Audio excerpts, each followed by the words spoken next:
started, right on time. We're gonna get started. Okay, welcome.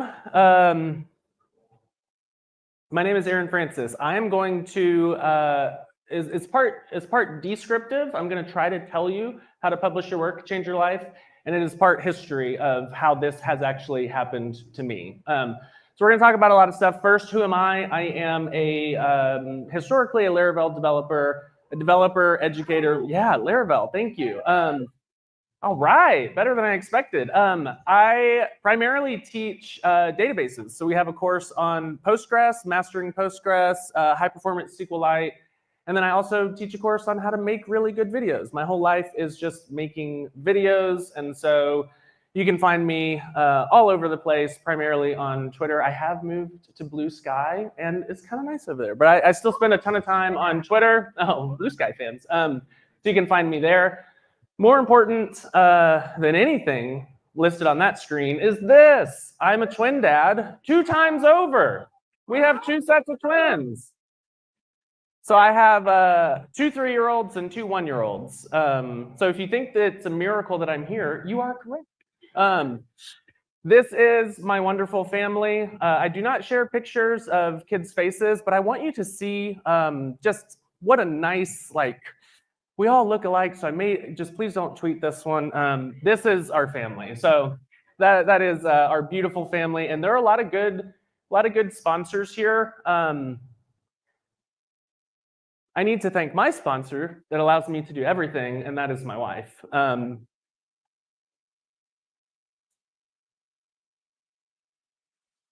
She's at home. My wife is a stay-at-home mom, and there's a 0% chance I would do any of this. So thank you to Jennifer for being my sponsor for all things. Okay. This is what I'm going to try to convince you of.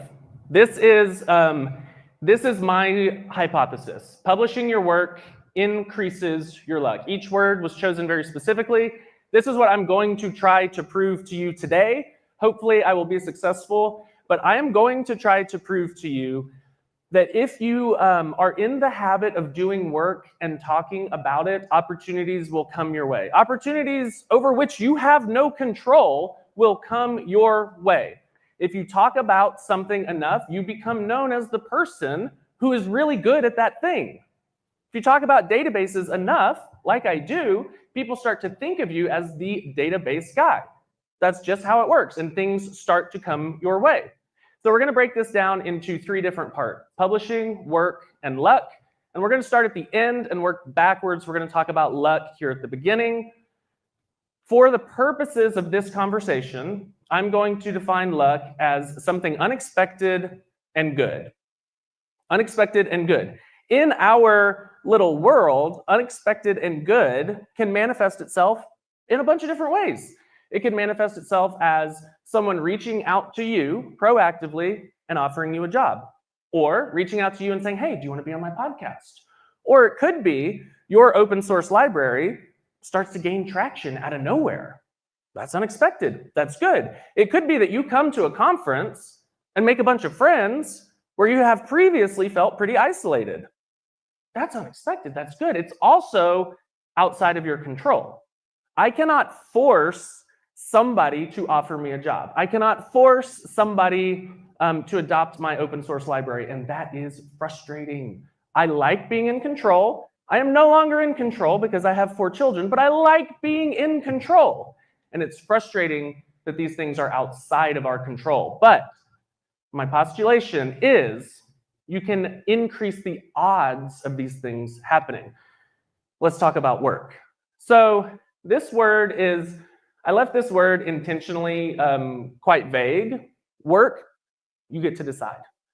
You get to decide what the work that you share with the world is. My work happens to be a lot of database stuff. That's going to look different than your work, which is going to look different than their work. It all looks different. You get to decide, but I'm not gonna leave you high and dry. So I'll give you a few places you can look, but it is ultimately up to you to decide. A few places when you're thinking, okay, I got to publish my work. What is my work? What does that mean? What is my body of work? What do I want to be known for? You can consider your curiosity, and you can consider your expertise. Okay, so these are two places as you're trying to decide, what am I going to put out there? Let's talk about these two things. Let's talk about curiosity first. Your curiosity will pull you in directions that are totally wacky, that make no sense whatsoever, that are truly bizarre. And I am begging you, please, please, please do not play it cool. Okay? We have enough people that are playing it cool. We have enough people that can't be bothered. We have enough people that don't care about anything. I don't want you to play it cool. I want you to be excited. I want you to be passionate. And I want you to show that publicly. People play it cool because they think being cool is a virtue. Being cool is not a virtue. Patience is a virtue. Being cool, not a virtue. So when you are pulled by your curiosity into something that is truly bizarre, but you're excited about it, don't go online and pretend to be cool. Go online and actually be excited. Because you know what people want? They want to see people who are flourishing. They don't want to see cool people. They want to see people that are excited, that are passionate, that care about something, anything. So you follow your curiosity until it takes you into a very weird place, and then you go online and you don't be afraid to share it. I want to talk about my friend Andrew. Andrew, open source developer, has a bunch of projects, fell a little bit behind on his GitHub issues. Cast no stones, because who among us, right? So he fell a little bit behind on his issues. And being the curious fellow that he is, he thought, what if I did something totally awesome? What if I bought a thermal receipt printer like they have at restaurants, and I hooked it up to the GitHub API, and then anytime a new issue was opened on the GitHub API, order up, a new ticket comes out. Yes, chef, we have a new issue, right? Delightful. Insane, but delightful. And not just a thermal receipt printer, a developer's thermal receipt printer, decorated with Wes Bos stickers. We must, right? I love this. Absolutely delightful. You know who else loved this? Literally everyone. Everyone loved this. Puts it on Twitter, goes crazy. The tweet makes its way to Hacker News, sits at the top of Hacker News, and people were nice on Hacker News. That means everyone loved it. And all he did was think, man, wonder what if. Follow your curiosity. Do not be shy about it. People want to follow people that are excited. Andrew was excited. I'm still talking about it today. Curiosity, nights and weekends, sometimes at work. When you're at work, you are going deep into your expertise, right? We need people that are curious. We need people that are experts. Oftentimes, those are the same people. Oftentimes, that's how you end up an expert. You spend too much time going down a rabbit hole and you come out the other side an expert. We need people with expertise. So inside of work is a great place to look for, what am I an expert at? What am I an expert at that I could help other people understand? And I hear you say, I can't share anything that I do at work. Understood. Just because you can't share everything doesn't mean you can't share anything. You could share takeaways, patterns, things you learned, things you ran into. I'm not telling you to open source your work's repository. I'm telling you to look at the work that you're doing and consider, what am I learning here? Where am I going deep into my expertise? For this one, we're going to talk about me. This is great. I didn't have to memorize this part. I just have to remember it. This is easy. So I told you early on that I talk a lot about databases. That is true. That has been true. That will remain true. I like databases. I was not, I was good at it. I wasn't great at databases.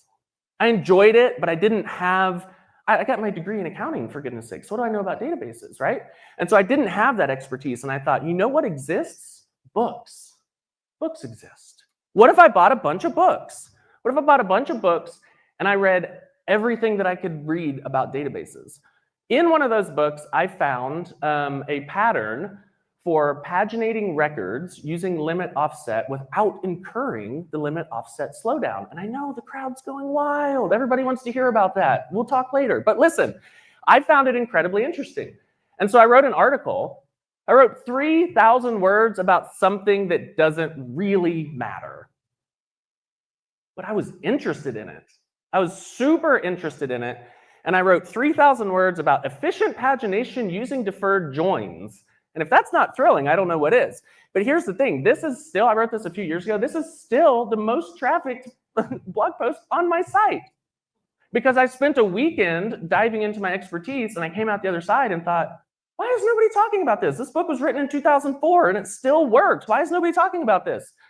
So this tweet did great, sat at the top of Hacker News. But here's the thing. I keep saying tweet and Hacker News. We're not optimizing to get fake internet points at places that don't matter. That is not the goal. Getting fake internet points is nice. It makes me feel good. More importantly, it shows me directionally what people are interested in. That's helpful. But if I optimize my life for getting fake internet points at places that don't matter, I've wasted my life. Vanity of vanities to care about internet points. That is not what I'm optimizing for. Feels good, but that is not what I'm optimizing for. And if I do, I've wasted my life. What I'm optimizing for is a body of work that speaks on my behalf, that brings these DMs to my inbox. This is what I'm optimizing for. I cannot make this person, Sam Lambert, who is the CEO of a company that until very recently I was employed at. And how do you think I got that job? That DM from that article. Somebody sent it to somebody who put it on Hacker News, who saw it, who sent it to Sam, and Sam sent me a DM and said, can we chat? I said, sure. And he said, do you want to come do the exact same thing you've been doing, talking about databases on our behalf? That was unexpected. That was good. I didn't control that. I increased the odds of it happening, but I didn't control it.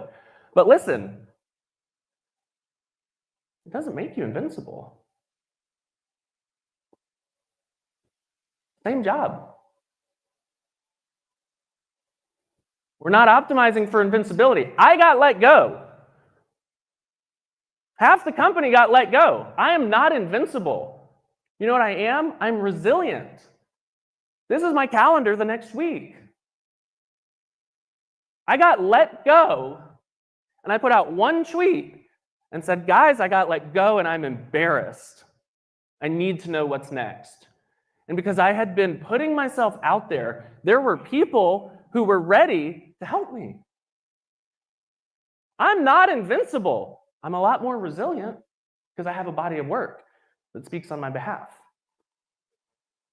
You may be thinking, that's a great strategy. It's a great strategy, Aaron. I don't have anything to say. I would love to publish my work, but I don't have anything to say. I'm going to challenge you on that. I think this is a very common thing for a lot of creative people, and I believe that what we do is very creative. I believe this is a common thing for creative people at the top of their game to look around and say, everyone's an expert. The stuff that other people are saying is valuable. The stuff that other people are doing is valuable, but not me. Whatever I do, everybody knows that. Oh yeah, I did a thing, but of course, everybody knows that. I'm going to challenge you. I'm going to challenge you to look around in your community, look around and see what other people are sharing. Did you already know that? Have you already learned these things that other people are sharing? Are people not sharing things that you're learning on a daily basis? There's your opportunity. There's your objective proof. People are hungry for what you have. Listen, you have forgotten the years of struggle that it took you to get to where you are today. And you have forgotten that there are people behind you that want just a little bit of what you know. There are people that want to be you. They want your job. They want your career. They want your life. They want your knowledge. And you've forgotten that they're back there. People want what you have.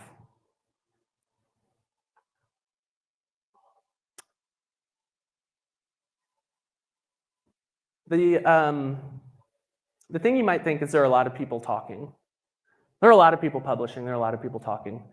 There are a lot of great voices. There are a ton of great voices. You know whose we're missing? Yours.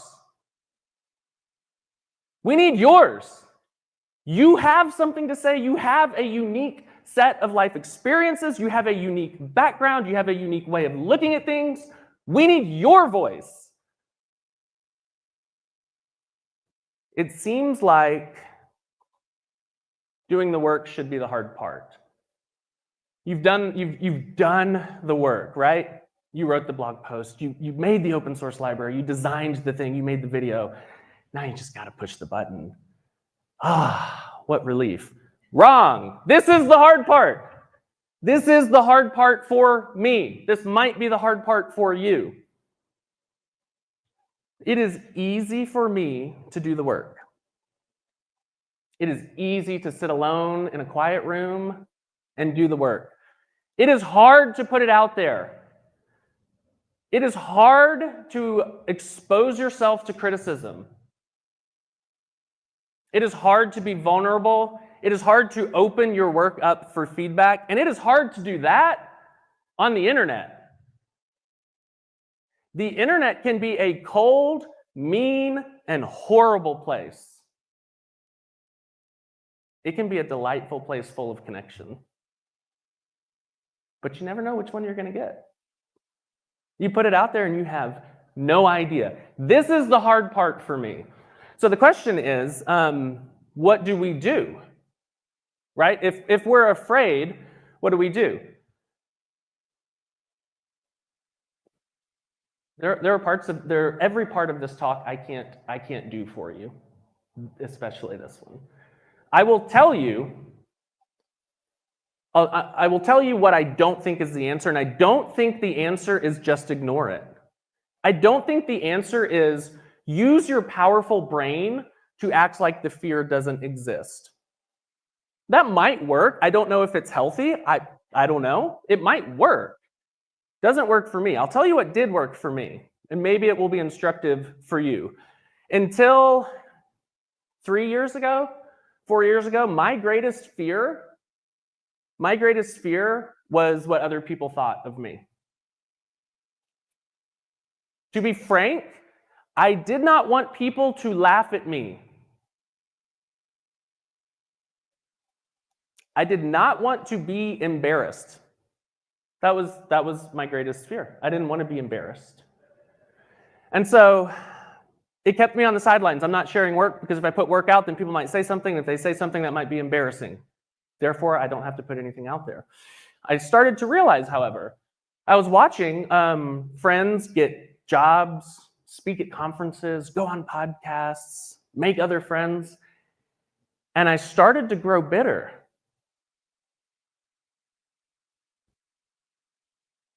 I was watching these people get the things that I wanted, and I thought, why not me? Why not me? I can do work like that. I've done it before, but nobody knew. Nobody ever knew because my fear was keeping me out of the game. And so I realized, I remember where I was sitting. I remember who I was talking to. We were outside. I remember which way the wind was blowing. And I had a realization. I had two paths. There were two paths forward. I was growing bitter, and I knew that I had two options. One, I could never share anything, and I knew that I would reach the end of my career with my ego fully intact. Nobody ever laughed at me. I knew that I would reach the end of my career bitter and full of regret for things I'd been too scared to try.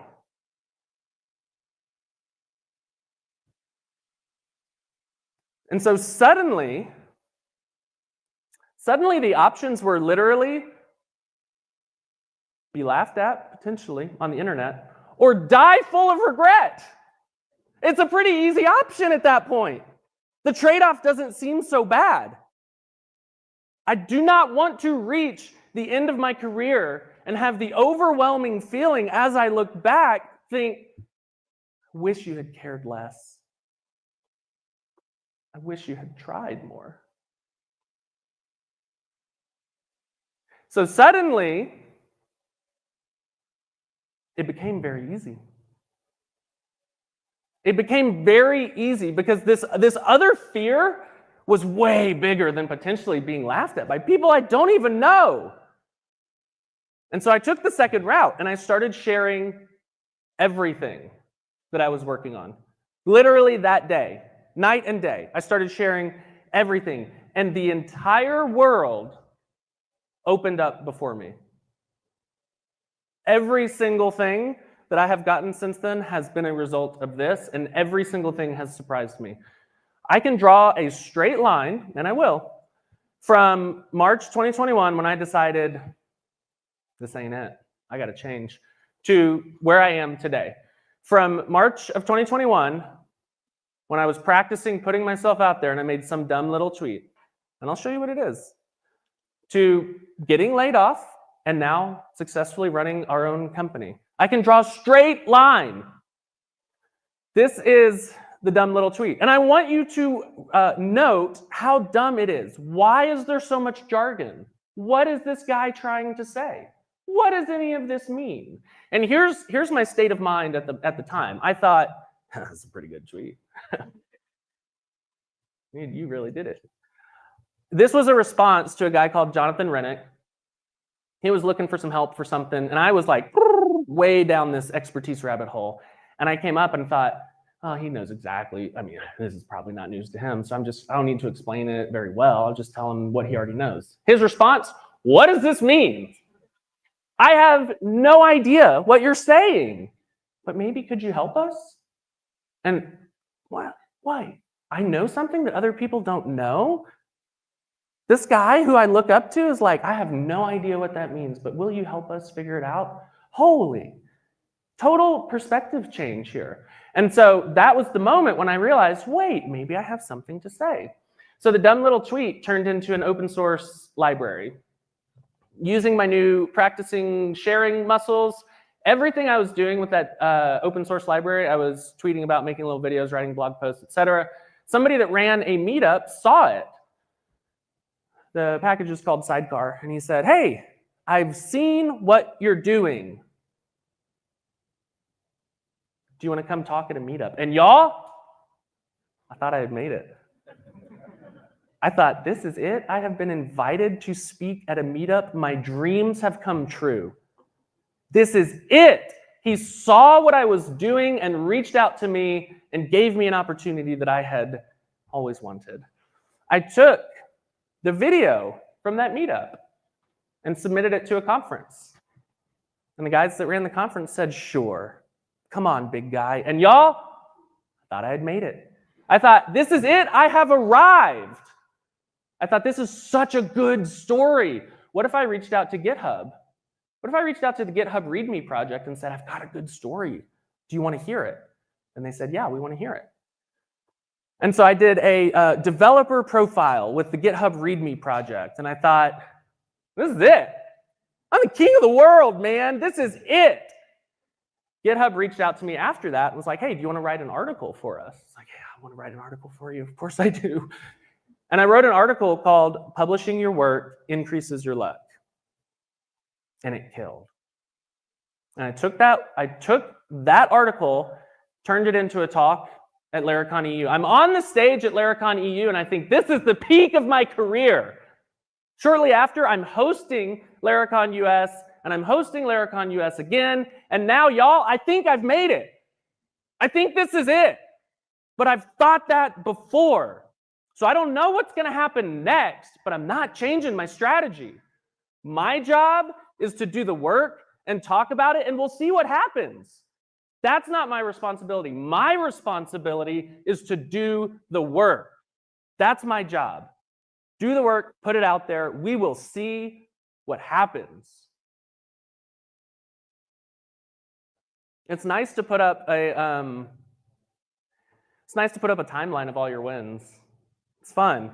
It's like, wow, I won a lot.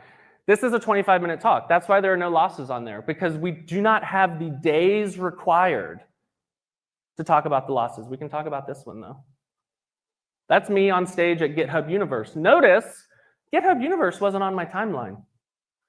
It's a good picture. I made it my Twitter header for a while. It makes me look very good. I love to point at people. Very, very inspiring, very powerful. This is not the full picture. Literally. This is the full picture.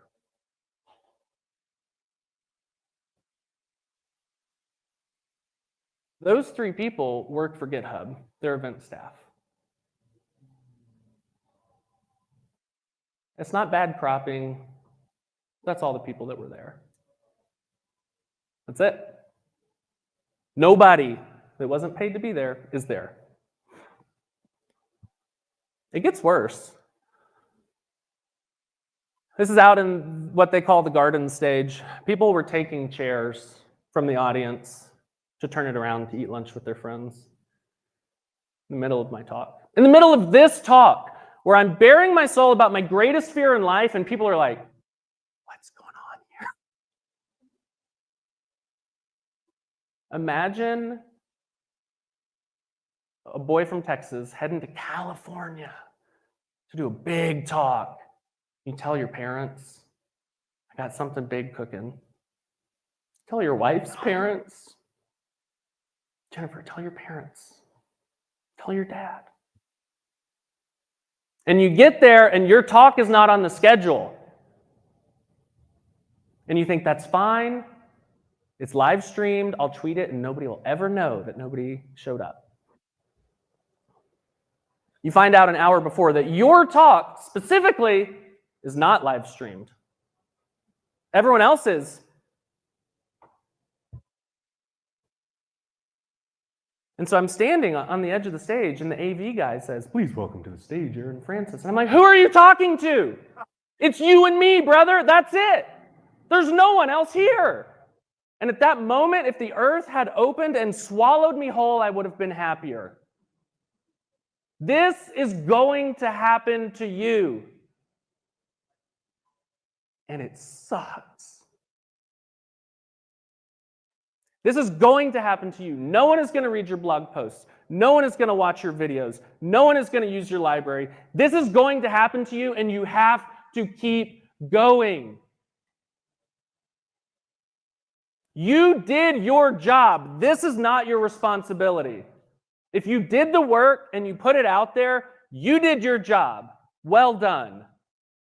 If it flops, keep going. Do it again. Do it again. This is going to happen to you. You are not alone, but you did your job.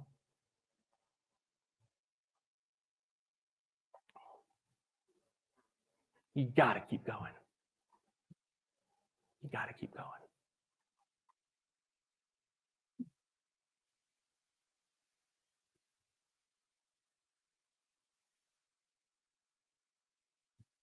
It's very simple. It's very simple. You have to do things and you have to tell people.